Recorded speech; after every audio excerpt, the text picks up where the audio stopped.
வணக்கம் கேமர்ஸ். ஜிபிஆர்ல ஒரு புது பிரச்சனை வந்திருக்கு. அதான் பாத்தீங்கன்னா VRAM.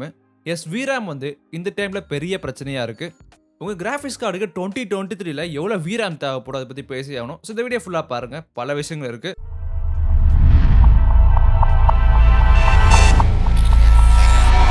உங்க சிஸ்டம்ல நீங்க RAM கேள்விப்பட்டிருப்பீங்க. பட் VRAM என்ன கேட்டீங்கன்னா ஆக்சுவலா கிராபிக்ஸ் கார்டுலயே மெமரி இருக்கு. நார்மல் ரேம்ல DDR யூஸ் பண்ணோம். இது பாத்தீங்கன்னா GDDR யூஸ் பண்றோம். அதான் வித்தியாசம். பட் ஒரு ஃபங்க்ஷன் பாத்தீங்கன்னா ரொம்ப சிமிலர். தேவைப்படுற கிராபிக்ஸ் ஃபைல்ஸ் பாத்தீங்கன்னா டெம்பரரியா ஸ்டோர் பண்ணி வச்சிருக்கோம் VRAMல. அதை பாத்தீங்கன்னா ப்ராசஸ் பண்ண போகுது GPUட ப்ராசஸர். இந்த VRAMோட சைஸ் பாத்தீங்கன்னா ஒரு பெரிய டிபேட்டா வந்துருச்சு இந்த காலத்துல. பட் முன்னாடி பாத்தீங்கன்னா 4GB 8GBலாம் பெரிய விஷயமா இருந்தது. பட் இப்போ 8GB பத்தாம இருக்கு. இந்த வீடியோ அது ஏன் பேசி ஆகணும், ஏன் VRAM பத்தாம போச்சுன்னு பேசி ஆகணும் இப்ப. பட் இதே NVIDIA ஏன் என்ன சொல்றாங்கன்னா 8GB VRAM ரொம்ப போதுன்னு சொல்றாங்க. பட் அது பாத்தீங்கன்னா பெரிய கான்ட்ரடிக்ஷன். அவங்களே ஏமாத்திக்கிறாங்க, நம்மளும் ஏமாத்துறாங்க. அதான் வித்தியாசம். அப்படிப்பட்ட AMD பாத்தீங்கன்னா மாறிட்டாங்க. AMDோட போன ஜெனரேஷன் ஒரு பெரிய பவர் என்ன கேட்டீங்கன்னா அவங்களோட VRAM சைஸ் தான். VRAM அதிகமா ஆஃபர் பண்ணாங்க, அதாவது கம்மியான விலையிலேயே. உங்களுக்கு ஈக்குவலண்டா பாத்தீங்கன்னா NVIDIA அந்த அளவுக்கு கொடுக்கல. எக்ஸாம்பிள் 3070 பாத்தீங்கன்னா உங்களுக்கு வெறும் 8GB RAM தான் இருந்தது. அதில் 12GB VRAM 16GB VRAM எடிஷனை விட்டாங்க. பெரிய வித்தியாசம். பட் இந்த VRAM பார்த்தீங்கன்னா பர்ஃபார்மன்ஸ் அஃபெக்ட் பண்ணுமா கேட்டிங்கன்னா இப்போ கண்டிப்பாக அஃபெக்ட் பண்ணுது. முன்னாடி அது பெரிய பேச்சே இல்லாமல் இருந்தது. பட் இப்போ பார்த்தீங்கன்னா ஒரு மேஜர் ஃபேக்டராக இருக்குது. மோஸ்ட் ஆஃப் நல்லாவே தெரியும், ஒரு பழைய ஜென்ரேஷன் கார்டு ஈஸியாக புது ஜென்ரேஷனோட சீப்பர் கார்டு பீட் பண்ணோன்னு. பட் இப்போ விஷயம் மாறி இருக்கு. NVIDIAவும் AMDயும் ட்ராப்பில் மாட்டிக்கிட்டாங்க. அவங்களே போய் விழுந்துட்டாங்க. அதான் உண்மை. RX 7600 பாத்தீங்கன்னா லேட்டஸ்ட் கார்டு AMDயோடது. இது பாத்தீங்கன்னா ஒரு budget offering 1080p card. Announce பண்ண பிரைஸ் ஸ்லாஷ் பண்ணாங்க. பட் இருந்தாலும் பிரைஸ் இந்த இடத்துல பேச போறது இல்ல, பர்ஃபார்மன்ஸ் தான். பழைய ஜென்ரேஷன் கார்டு பாத்தீங்கன்னா கண்டிப்பா ஈஸியா பீட் பண்ணும். பட் 3060 பீட் பண்ணல அது. ஏன்னா 3060ல ஒரு மிகப்பெரிய அட்வான்டேஜ் என்ன கேட்டீங்கன்னா 12GB VRAM. அந்த VRAM பெரிய டிஃபரன்ஸ் ஏற்படுத்துச்சு. நீங்க 3070 3060 கம்பேர் பண்ணீங்கன்னா 3070ல எக்கச்சக்கமான கோர்ஸ் இருக்கு. பட் இதே 7600 3060 கம்பேர் பண்ணீங்கன்னா மேபி சிமிலரா இருக்க போது. பட் புது ஜெனரேஷன் 7600 பட் 3060 டிஃபீட் பண்ணுது. இது ஏன்னு கேட்டிங்கன்னா ரீசன்ட் ட்ரெண்ட் தான் சொல்லணும். நீங்கள் ரிமெம்பர் பண்ணீங்கன்னா இப்போ ரிலீஸ் ஆன 7-8 கேம் ஃபெயில் ஆயிருக்கு ஆப்டிமைசேஷன்லையும் பர்ஃபார்மன்ஸ்லையும். இது மீனிங் என்ன கேட்டிங்கன்னா டெவலப்பர்ஸ் கேமை எல்லா பிசிலும் நல்லா வேலை செய்கிற மாதிரி பண்ணலை. கான்சோல்லே பண்ணல. கான்சோல் பார்த்தீங்கன்னா ஒரே ஒரு ஸ்டாண்டர்ட் ஹார்ட்வேர் தான், அது கூட ஒழுங்காக ஆப்டிமைஸ் பண்ணலை. அதான் உண்மை. இப்போ ஸ்டார் வார்ஸ் ஜெடை ஃபாலன் பட் இதே மற்ற கேம்ஸ்ல CPU ஹங்கிரியாக இருந்தாலும் VRAM அதிகமாக யூஸ் பண்ணால் செய்யுது ஒரு டிப்பிக்கல் லிமிட் மேலே. முன்னாடி பார்த்தீங்கன்னா மோஸ்ட்டாக கேம்ஸ் ஒரு 4K ஆடினா கூட 8GB VRAM பார்த்தீங்கன்னா தாங்கும் தாராளமாக. பட் இப்போ பெரிய பிரச்சனையாக இருக்குது. Forza Horizon 5 பார்த்தீங்கன்னா 3070 எனக்கு அவுட் ஆஃப் மெமரி காமிக்குது. அது யோசிச்சு பாருங்க. இது கிராஃபிக்ஸ் கார்டோட ஃபால்ட்டோட கேம்ஸ் எடுத்தா ஃபால்ட்னு அதிகமாக சொல்லுவேன். ஏன்னா சைபர்பங்கே பார்த்தீங்கன்னா சில கேம்ஸ் நல்லா பெர்ஃபார்ம் பண்ணுது ரீசெண்டாக ரிலீஸ் ஆனதை விட. அது யோசிச்சு பாருங்க. கிராஃபிக்ஸ் ஆப்டிமைஸ் பண்ணுறது பார்த்தீங்கன்னா நிறைய விஷயங்கள் இருக்குது, கஷ்டமான விஷயம் தான். பட் மேண்டட்டரியாக பண்ணியே ஆகணும். ஏன்னா PC ஹார்ட்வேர் ஒரு மிகப்பெரிய கடல், எல்லாத்துலேயும் கரெக்டாக ஒர்க் ஆகணும். வெறும் 3090ல 4090ல ஒர்க் ஆனால் மட்டும் போதாது.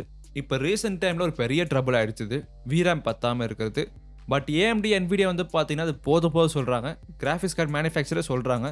பட் இந்த கேம்ஸில் பார்த்தீங்கன்னா அதிக VRAM யூஸ் பண்ணி பர்ஃபார்மன்ஸ் நல்லா வந்துச்சுன்னா நம்ம தாராளமாக சொல்லலாம் NVIDIA மேலே AMD மேலே தப்பு இருக்குன்னு. பட் என்ன பிரச்சனைனா கேம் ஹை VRAMலேயே ஒர்க் ஆகலை, லோ VRAMலேயே பார்த்தீங்கன்னா ஒர்க் ஆகலை. இந்த புது ஸ்டார் வார்ஸ் கேம் CPU ஹங்கிரியாக இருந்தது. ரொம்ப எக்கச்சக்கமாக 4090 போட்டாங்க, அது கூட பார்த்தீங்கன்னா ஒழுங்காக ரன் பண்ணலை. பட் இதே நிறைய ரீசன்ட் கேம்ஸ் அந்த ரெட்ஃபால் அதெல்லாம் பார்த்தீங்கன்னா ரொம்ப ஒஸ்ட்டாக பண்ணியிருக்காங்க ஆப்டிமைசேஷனு. அதான் உண்மை. தென் இந்த ஜோக் கூட இருக்குது. அந்த லார்ட் ஆஃப் திங்ஸ் கோலம் தெரியும்ல, அந்த கேம் பார்த்தீங்கன்னா லிட்ரலி PS3 கிராஃபிக்ஸ் சொல்லிட்டு கலாய்க்கிறாங்க. மூட்டா கூட கலாய்ச்சிருக்காரு. அதை யோசிச்சு பாருங்க. எல்லாருமே கலாய்க்கிறாங்க. அதில் கூட பார்த்தீங்கன்னா பர்ஃபார்மன்ஸ் கம்மியாக இருக்குது. இதுக்கு மெயின் காரணம் பார்த்தீங்கன்னா ஆப்டிமைசேஷன் தான். பட் 8GB VRAM பத்த போதா கேட்டிங்கன்னா ஐ கெஸ் ஒரு பெரிய சாப்டர் எடுக்கலாம். ஸ்டேபிள் கேம்ஸ் நல்லாவே தெரியும் உங்களுக்கு, கண்டிப்பாக நல்லா வேலை செய்ய போகுது. பட் ஸ்டேபிள் இல்லாத கேம்ஸ் தான் பெரிய பிரச்சனையே. அது பார்த்தீங்கன்னா நிறைய தேவைப்படுது ரிசோர்ஸு. இதை யோசிச்சு பாருங்கள். ஒரு இன்ஜின் மோசமான கண்டிஷனில் இருக்குது, ஒரு புது இன்ஜின் கொடுக்குறாங்க.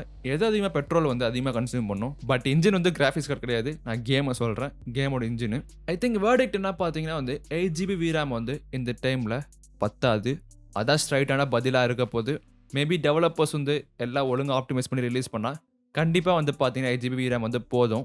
ஸோ 1080p கேமிங்க்கும் 1440p கேமிங்க்கும் போதும்னு சொல்றேன். 4K கண்டிப்பா அதிகமா தேவைப்படும். அது வேற விஷயம். பட் என்ன பிரச்சனைனா அது வந்து பண்ண மாட்டாங்க டெவலப்பர்ஸ். அது நடக்க போறதில்ல. அதனால வந்து மோஸ்ட்டா நம்ம 12 ஜிபி VRAM மேல தான் வாங்கி ஆகணும். ஸோ 12 ஜிபி வந்து இப்போ நெசசிட்டி ஆயிடுச்சு. ஸோ பிரைஸ் கன்சிடர் பண்ணும்போது கண்டிப்பா அதிகமா தான் இருக்கும். ஸோ புது ஜெனரேஷன் வாங்கும்போது 4070 கூட பார்த்தீங்கன்னா அதே 8 ஜிபி VRAM தான் விட்டுருக்காங்க. ரொம்ப கஷ்டமா இருக்காது. ஸோ அந்த காரணத்தினால மோஸ்ட்டாக நீங்கள் பெட்டர் கார்ட்ஸ் தான் வாங்கி ஆகணும். இல்லை பழைய ஜென் கார்ட்ஸ் வந்து சீப்பாக கிடைக்கும் கண்டிப்பாக. RX 6000 சீரிஸோட 6800 6700 வந்து பார்த்தீங்கன்னா சீப்பான ரேட்டு கிடைக்குது. பட் இதே லோயர் எண்டில் வந்து நீங்கள் 6 ஜிபி RAM தான் வச்சிருக்கீங்க. அது வந்து கவலை பண்ணாமல் கேட்டிங்கன்னா 4 ஜிபி தான் வச்சு கவலை பண்ண கேட்டிங்கன்னா அப்படி கிடையாது. ஏன்னா அந்த கார்ட்ஸ் வந்து பார்த்தீங்கன்னா அதுக்கு தேவைப்படுற பர்ஃபார்மன்ஸ் வந்து கொடுக்க போகுது. ஸோ இதே ஒரு 4070 3070 வந்து பார்த்தீங்கன்னா ஒரு ஐஎன் கார்ட்ஸ் ஃப்ளாக்ஷிப் கிடையாது, ஐஎன்ட் தான். பட் ஐஎன்ல வந்து அதிகமாக பர்ஃபார்மன்ஸ் எதிர்பார்ப்பாங்க. அதுக்கு வந்து ஒரு பெரிய தடையாக வந்து VRAM இருக்கு. அந்த கார்ட்ஸ்னால தாராளமாக முடியும். VRAM கொடுத்தீங்கன்னா வந்து பறக்கும் அந்த கார்டு. ஸோ லேப்டாப்ஸில் வந்து கண்டிப்பாக தெரியும் உங்களுக்கு 6 ஜிபி VRAM வந்து தாண்டாது. ரொம்ப ரேர் தான். ஸோ அதனால வந்து அதை கன்சிடர் பண்ணக்கூடாது நம்ம. ஸோ சிம்பிளாக சொல்லணும்னா உங்களுக்கு ப்ரீமியம் டாப் அண்ட் எக்ஸ்பீரியன்ஸ் வேணும்னா 12 ஜிபி VRAM வந்து கண்டிப்பாக தேவைப்படும். பட் இதே வந்து உங்களுக்கு 60 FPS ஸ்டேபிள் பர்ஃபார்மன்ஸ் வேணும்னா 8 ஜிபி வந்து பார்த்தீங்கன்னா போதும். எனக்கு என்ன சிரிப்பாக இருக்குன்னா 3070 வந்து பார்த்தீங்கன்னா 3060 ப்ரீமியம் கார்டு. அதில் வந்து பார்த்தீங்கன்னா 8 ஜிபி RAM கொடுத்துருந்தாங்க. ஸோ அதில் வந்து 12 ஜிபி இருக்குது 3060. ஒரு பெரிய பிளண்டர் இது. பட் என்ன பிரச்சனைனா NVIDIA வந்து தெரிஞ்சுதான் கொடுத்துருக்காங்க. அந்த 3060 பர்ஃபார்மன்ஸ் வந்து என்ஹான்ஸ் பண்ணணும்னா VRAM வந்து ஒரு பெரிய விஷயம் தரப்போகுது. அதான் வந்து பண்ணியிருக்காங்க. ஸோ NVIDIA AMD வந்து பார்த்தீங்கன்னா கிராஃபிக்ஸ் கார்டு இண்டஸ்ட்ரி வந்து ரொம்ப குழப்பி வச்சிருக்காங்க உண்மையாக சொல்லணும்னா. போன வருஷத்தோட பெரிய பெரிய சின்ஸ்லாம் வந்து பார்த்தீங்கன்னா அவங்களை அஃபெக்ட் பண்ணுது. பட் இருந்தாலும் அவங்க ரிலீஸ் பேட்டர்னும் பிராண்டிங்கும் வந்து ரொம்ப குழப்ப ஆரம்பிச்சிருச்சு. முக்கியமாக மார்க்கெட்டிங் வந்து ஒரு பெரிய தொல்லையாக போயிடுச்சு என்னை பொறுத்த வரைக்கும். நான் முன்னாடியே வீடியோ போட்டிருந்தேன் 4070 பற்றியும் 4080 பற்றியும். அந்த கார்ட்ஸ் வந்து அவ்வளோ ஹைப் மார்க்கெட்டிங் பண்ணியிருக்காங்க. பட் அந்த அளவுக்கு அந்த பர்ஃபார்மன்ஸ் வந்து கிடைக்கல. ஒரு பெரிய ஜென்ரேஷன் லீப் மாதிரி இல்லை அது. அவங்க ப்ராமிஸ் பண்ண மாதிரி இல்லை. வெறும் DLSS 3 தான் வந்து பார்த்தீங்கன்னா ஒரு ஷைனி ஃபியூச்சராக இருக்குது. பட் அதை மட்டுமே கன்சிடர் பண்ணக்கூடாது. இதே அந்த இன்டெல் வந்து பார்த்தீங்கன்னா சைலண்டாக வேலையை பார்த்துட்டு இருக்காங்க. அவங்க சாஃப்ட்வேர் டீம் வந்து பார்த்தீங்கன்னா ரிலீஸ் பண்ணும்போது ரொம்ப ஒஸ்ட்டாக ரிலீஸ் பண்ணாங்க. பட் இப்போ கொஞ்சம் பேக் பண்ணி அந்த சார்ட்ஸ்குள்ளே வர ஆரம்பிக்கிறாங்க நிறைய இடத்துலலாம். A770 வந்து பார்த்தீங்கன்னா இன்டெலோட ஒரு ஐஎன் கார்டு. அந்த கார்டு வந்து பார்த்தீங்கன்னா தாராளமாக 16 ஜிபி RAM தர்றாங்க. இப்போதைக்கு 30,000 ரூபீஸில் இருக்குது. மேபி இது ஒரு பிகினர் கார்டு கிடையாது. கண்டிப்பாக அது கண்டிப்பாக ட்ரபிள் பண்ண போகுது. இருந்தாலும் இன்டெல் வந்து பார்த்தீங்கன்னா ஸ்ட்ராட்டஜிக்கலாக கரெக்ட் மூவ் தான் எடுத்திருக்காங்க. ஸோ கண்டிப்பாக அங்கே வரப்போகிற கார்ட்ஸ் வந்து நல்லா தான் இருக்க போகுது. ஸோ மேபி இந்த வருஷம் கடைசியிலையோ இல்லை அடுத்த வருஷம் ஸ்டார்டிங்கில் வந்து புது கார்ட்ஸ் எதிர்பார்க்கலாம். அப்படி எதிர்பார்த்தா அந்த சேனலில் கண்டிப்பாக கண்டென்ட் போடுறேன். ஸோ அடுத்த வருஷமாச்சும் ஒழுங்காக வந்து GPUs ரிலீஸ் ஆக தான் பார்ப்போம். ஸோ நீங்கள் அப்கிரேட் பண்ணுறதா இருந்தால் கொஞ்சம் நீங்கள் ஹோல்ட் பண்ணலாம். பட் இதே வந்து ஒரு பழைய ஜென்ரேஷன் கார்டு சீப்பாக கிடச்சா தாராளமாக நீங்கள் வாங்கலாம். ஸோ DLSS 3 பார்க்காதீங்க. இந்த வீடியோ பார்த்து ரொம்ப தேங்க்ஸ். இது போல பல கண்டென்ட் சேனலில் போட்டு செக் பண்ணி பாருங்கள். பாய்.